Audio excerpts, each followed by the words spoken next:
Worldview. Thanks for tuning in. My name is Caroline. And my name is Caroline. Our first story deals with the disaster in the Philippines, which continues to affect hundreds of thousands on these islands in the Pacific Ocean. After the huge typhoon on November 8th, much of the island's population were left without access to water and medicine.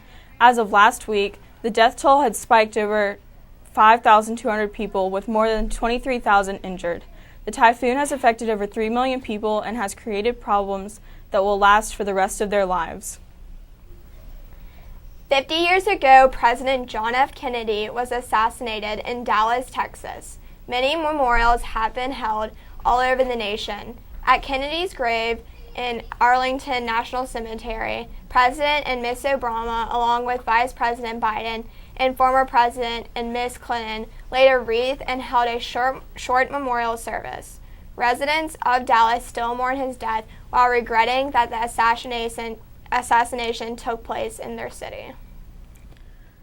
Russian authorities have released most of the jailed members of the Greenpeace group. This group was arrested on their ship in September while protesting on oil drilling in the Arctic. According to a spokesman, Greenpeace defends the natural world and promotes peace by investigating, exposing, and confronting environmental abuse and championing environmentally responsible solutions. 4 from the group were freed last Friday, bringing the total number freed to 18. Diplomatic relations with Iran have been almost non-existent for several decades, but last week history was made when 6 world powers signed with an agreement about Iran's nuclear program. Under their agreement with Iran, restrictions will be placed on its nuclear programs to prevent their making bombs instead of producing nuclear power. In return, sanctions that have severely hurt the country's economy will be loosened. More than 11,000 children have been murdered in the Syrian civil war thus far. The majority have been killed by bombs, but hundreds have been targeted by snipers. There have been reports of many being brutally tortured. Teenage boys are the highest at risk because they pose more of a threat to the government since they are capable of fighting with the rebels. For many years, Mexico has been known as a poor nation and home of many drug cartels. Problems have been included lack of resources, low education rates, and high number of illegal immigrants. Now the Mexican government has begun to make improvements in those areas. The number of students graduating from school has increased. Those students are making higher wages when they take jobs. In Spain, scientists are attempting to clone an extinct species of mountain goat. This species, the bucardo, became extinct in 2000.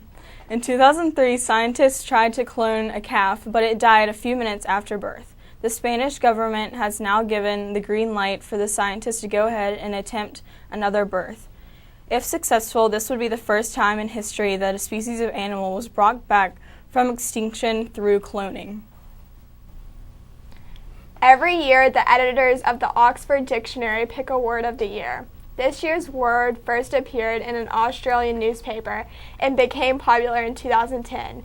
It's now being used in regular conversations. The word is selfie, and it means a photo taken by oneself and posted on a social media website.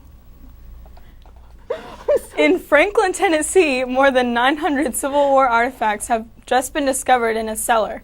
The cellar had been hidden for over 150 years. Historians are working to find all the artifacts. As of now, they feel that they have found 20% of the total number. Malala, the Pakistan girl who was shot by the Taliban for speaking out for the education of girls in her country, has received another award.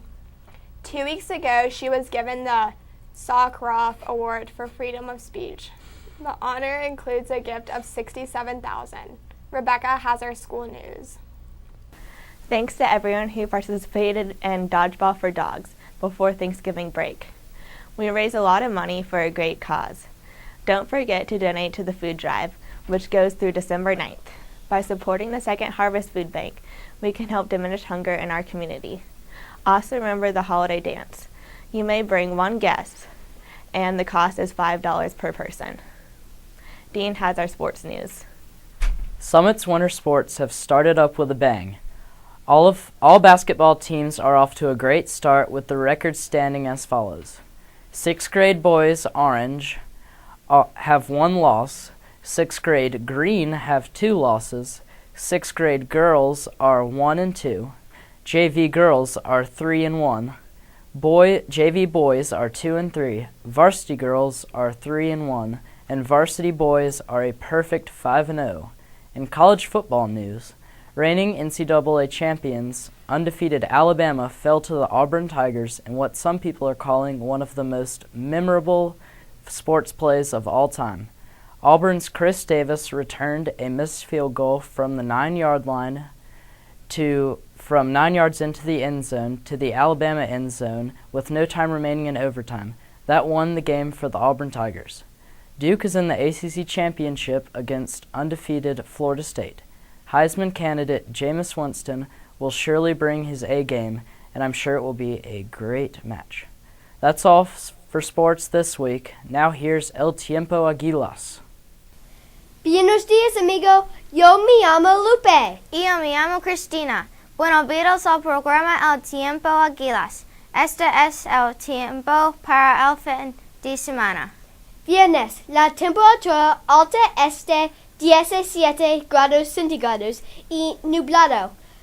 Sábado, la temperatura alta es de 14 grados centígrados y nublado con posibilidad de lluvia. Domingo, la temperatura alta es de 10 grados centígrados y nublado y frío. ¡Qué bien! Entonces, este fin de semana necesito llevar pantalones, una suéter, una chaqueta y una camisa. Es todo por ahora. Adiós! Goodbye, everyone. Watch again next week. Goodbye and be safe.